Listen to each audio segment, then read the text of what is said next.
you mentioned Derrick Henry. Let's just jump right into it, because I was saying, back when he was signed, that this is like if the football gods created an offensive player that is the ultimate Baltimore Raven, it would be. I'd imagine it would be Derrick Henry. It seems that way, doesn't it? It feels that way. It feels right. It feels right. There are certain players.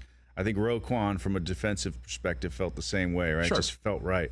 Marcus Peters at that time felt right. Their guys just feel like Ravens. And Derrick Henry. I keep saying Travis Henry. Mm-hmm.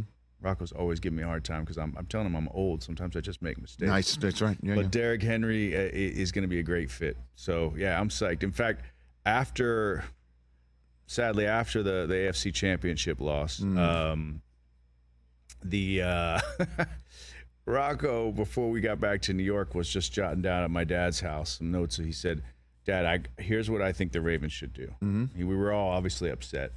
But he wrote down this little note. This is in the aftermath of losing the AFC Championship game. This is in the aftermath. Okay. Yeah, I have to go back to the timeline. I know it was January 30th, so I'm pretty sure it was after the game. Sure.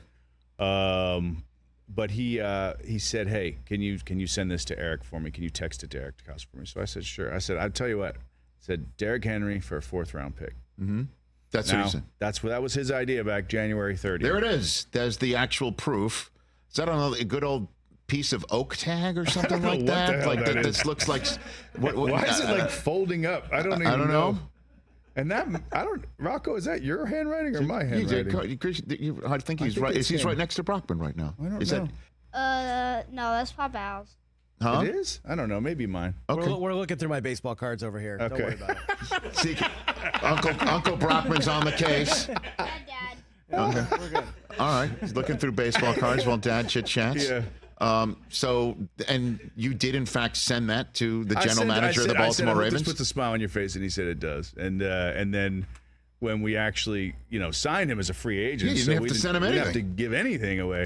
I made a joke with Eric. Said, "Hey, can I tell my son that he played some small part in this?" And he said, "Sure, go for it. Have a laugh, dude." It's a perfect fit. I think it's gonna be great. I'm excited to see it. Because the number of times that he would just be hit behind the line of scrimmage in Tennessee, and that's the way to stop him, is you got to stop him before he gets started in any way, shape, or form.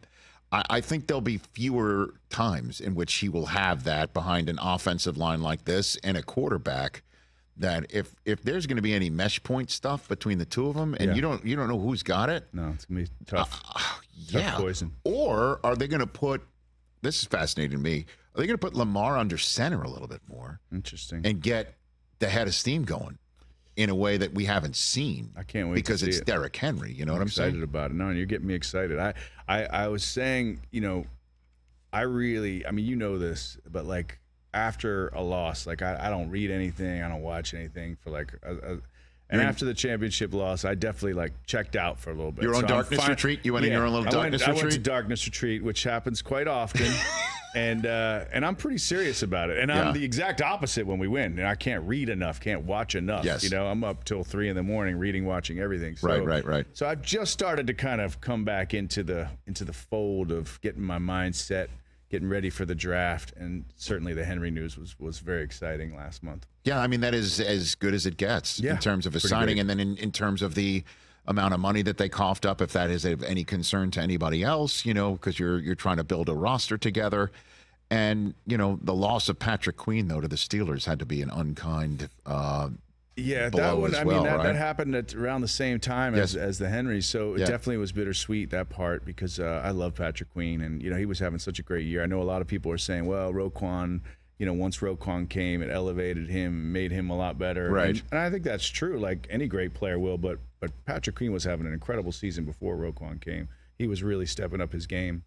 And he's a fantastic player. I really saw him going to Seattle or someplace like that. I didn't see him going to the Steelers, so that certainly hurts because that's one of our arch rivals. But it's football, man. You know what I mean? You got to take the personal out of it. I think, you knew they were in a tough spot. They're gonna have to sign one of those guys, and we got Matabikwe on a great deal. No doubt. That now with you look at the other deals going out, it looks like a pretty darn good deal. So I'm excited about where we're going. Dude, the guy I love the most, and I've told you this, is Kyle Hamilton. He's pretty great. Like they joke around here that he's like my third son. Yeah. You know, I do love him. He's incredible. He's so talented, and So I don't think he's hit his ceiling by any stretch of the imagination. He's remarkable, and especially when you look at 2 years ago, his rookie season of where he came from in that Miami game in the beginning of the year. Remember, he was getting burnt a lot and figuring it out, and just the journey he took that season and into this year. I agree, he's an exciting player, and look, you know, we're Ravens fans through and through, but I think we got a lot of great pieces, and I'm excited to see what happens.